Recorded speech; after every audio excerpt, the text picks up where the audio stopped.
टिक्का कढ़ाई ऐसी कि देखते ही मुंह में पानी आ जाए। अस्सलाम वालेकुम जी। आज बहुत ज़बरदस्त सी चिकन टिक्का कढ़ाई की रेसिपी शेयर कर रही हूँ आपके साथ, जो कि मुझे पूरी उम्मीद है कि इंशाल्लाह ताला आपको बहुत पसंद आएगी। तो आइए बिस्मिल्लाह करते हैं। सबसे पहले मैंने ले लिया है 1 किलो चिकन। उसके अंदर डाल दिया है 2 टेबलस्पून लेमन जूस, 1 टीस्पून नमक, 2 टीस्पून जाएगा लाल मिर्च का पाउडर, 1 टीस्पून गरम मसाला पाउडर, 1 टीस्पून पिसा हुआ ज़ीरा, 1 टेबलस्पून किसी भी ब्रांड का टिक्का मसाला पाउडर, 1 टेबलस्पून अदरक लहसुन का पेस्ट। और अब मैं शामिल कर रही हूँ इसके अंदर 4 से 5 टेबलस्पून दही। बस दही को भी अच्छे से निकालने के बाद अब हम इन तमाम चीज़ों को बहुत अच्छी तरह से मिक्स करेंगे। इतना मिक्स करना है कि सारे मसाले सारी बोटियों पे बहुत अच्छे से लग जाएं। और जितनी देर मैं इसको मिक्स कर रही हूँ, आपने अगर मेरे चैनल को अभी तक सब्सक्राइब नहीं किया तो प्लीज़ सब्सक्राइब करें, बेल के बटन को प्रेस करें, ऑल के ऑप्शन पे क्लिक करें ताकि सारी नई वीडियोस आप तक आती रहें। वीडियो अच्छी लगे तो लाइक और शेयर भी ज़रूर कीजिएगा जी। मिक्स करने के बाद अब हम इसको मैरिनेट करेंगे तकरीबन 30 मिनट के लिए। और 30 मिनट गुजरने के बाद अब पैन के अंदर मैंने डाल दिया है 2 से 3 टेबलस्पून कुकिंग ऑयल। थोड़ा सा इसको फैला देते हैं पैन में और सारी मैरिनेट की हुई बोटियां अब हम इसमें शामिल करेंगे। इसमें लगा देंगे एक एक करके और दोनों साइड से हम 5 से 6 मिनट के लिए इनको सेकेंगे थोड़ा सा कलर आने तक। एक साइड पकने के बाद बोटियों की साइड चेंज करा देंगे और जो बाकी बोटियां बची हुई हैं उनको भी मैं इसी तरह से सेक लूँगी दोनों साइड से। बस जी, अब इन बोटियों को हम निकाल लेंगे प्लेट में और बाकी बोटियों को भी इसी तरह से हम थोड़ा सा कलर आने तक पका लेंगे। सारी बोटियों को मैंने फ्राई कर लिया है। अब मैंने एक पैन के अंदर 1/3 कप डाल दिया है कुकिंग ऑयल। सॉरी, मैं अटक गई थी। 2 दरमियाने साइज़ के प्याज लेके उन्हें मैंने बारीक चॉप कर लिया था, वो डाल दिए हैं। इनको मिक्स करते हैं और साथ ही हम इसमें डाल देंगे 1 टीस्पून तक साबुत वाला ज़ीरा। और इसको अब हम फ्राई करेंगे प्याज को गोल्डन ब्राउन कलर आने तक। बहुत डार्क कलर नहीं लेके आना प्याज के अंदर, वरना कढ़ाई का टेस्ट जो है वो बहुत अच्छा नहीं आएगा जी। गोल्डन सा कलर आ चुका है और मीडियम आंच पे मैंने इसको फ्राई किया। अब मैं इसमें डाल रही हूँ 1 टेबलस्पून अदरक लहसुन का पेस्ट। और अदरक लहसुन का पेस्ट डालने के बाद मैं इसको थोड़ा सा सौते करूँगी तकरीबन आधे मिनट के लिए।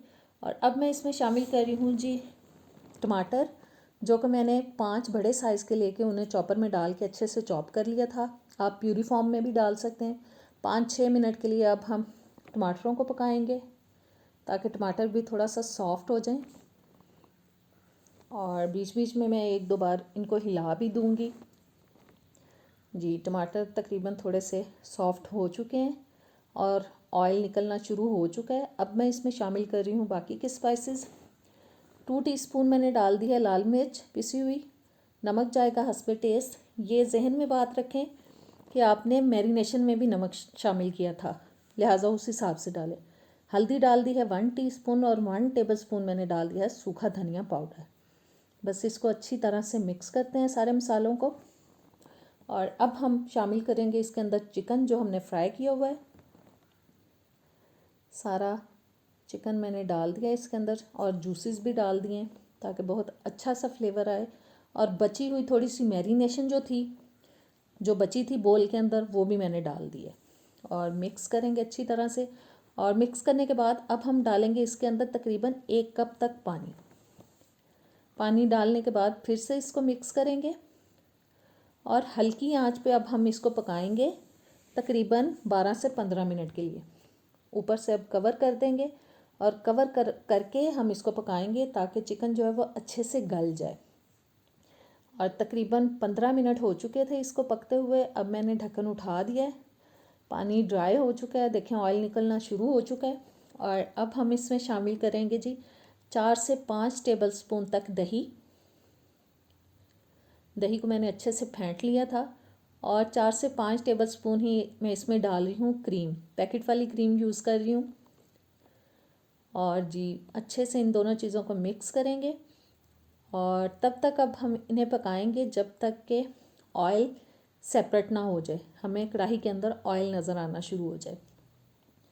और मीडियम टू लो हीट पे अब मैं इसको पकाऊंगी। बीच बीच में हिलाती जा रही हूँ इसको ताकि लगे ना नीचे। और जी देखें ज़बरदस्त सा ऑयल नज़र आना शुरू हो गया और कितनी मज़े की लुक इसकी नज़र आने लग गई है। अब मैंने डाल दिया आधा टीस्पून इसके अंदर गरम मसाला पाउडर, 1 टेबलस्पून मैंने डाल दिया इसके अंदर सूखी मेथी। तकरीबन 1 से 2 मिनट के लिए मैं इसको मज़ीद पकाऊंगी ताकि गरम मसाला और मेथी का अच्छा सा फ्लेवर इसके अंदर आ जाए। और 1-2 मिनट पकाने के बाद इसको अब हम करेंगे प्लेट आउट। तो कैसी लगी आज की रेसिपी? मुझे उम्मीद है कि आपको अच्छी लगी होगी। ज़रूर इसको ट्राई कीजिएगा, मुझे कमेंट्स में बताइएगा। नेक्स्ट वीडियो तक अब मुझे दें इजाज़त। अल्लाह हाफिज़।